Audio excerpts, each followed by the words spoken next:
It's periodic function number 4. We've got a monorail traveling, and that monorail is comparing how long it's running in seconds and how high it is at any given second into its pattern. You'll notice the repeating pattern here. One cycle comes down, goes back up, comes back down, and then goes back up to here. And so that's the length of one period from here to here, which is 1500. So the first decision is always get that period, 1500 seconds. Next step is to get the time.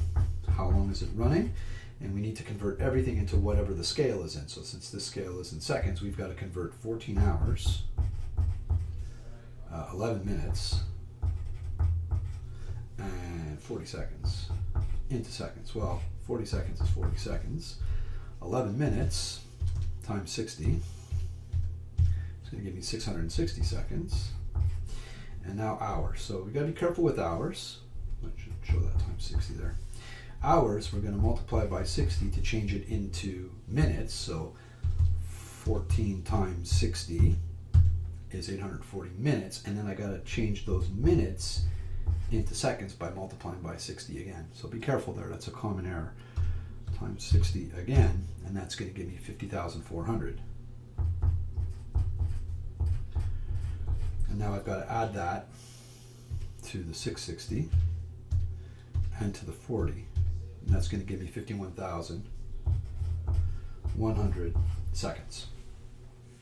So I've got my time and I've got my period. So the next thing to do is to take time and divide it by the period. We're going to figure out how many of those full cycles fit inside the amount of time that it's running. So 51,100 divided by 1,500.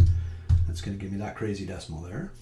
So that's 34.06 repeating. Please keep that repeating. It's going to affect your calculations if you just stop right there. I know it says rounded to the nearest tenth, but you're always going to do that rounding at the end of the question. You keep that decimal there. I'm going to hold it in my calculator. I'm not interested in the 34.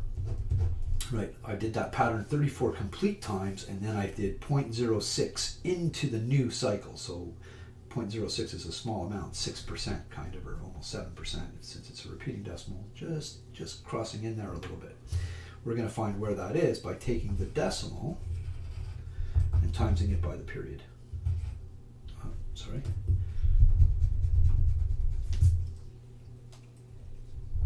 Which is 1500. So there's my decimal. The way I'm going to get rid of that 34 over here on my calculators, I'm just going to subtract it out.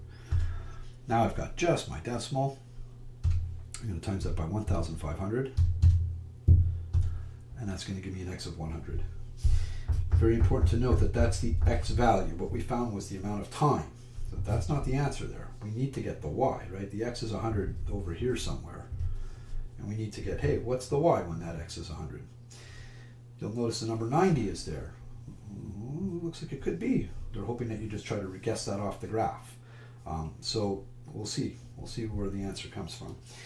The next thing we need, though, is the line. Since we know that that x is in this proportion of the line here, we're going to use 0, 100 for that endpoint of that line segment, and we're going to use this point right here, which is 750, 50. For the second point here, and we're going to get the a of the equation of that line because we're going to plug x into the y equals ax plus b at the end. So let's do that over here. A is going to be equal to 50 minus 100, which is negative 50, over 750 minus 0, which is 750.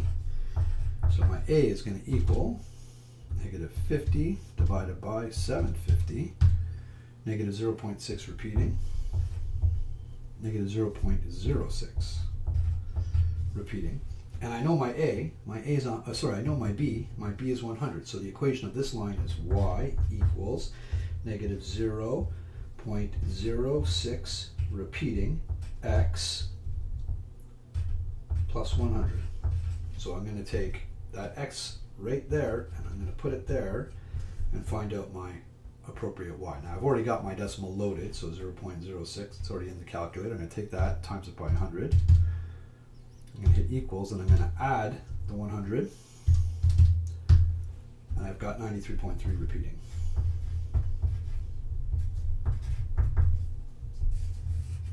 There we go.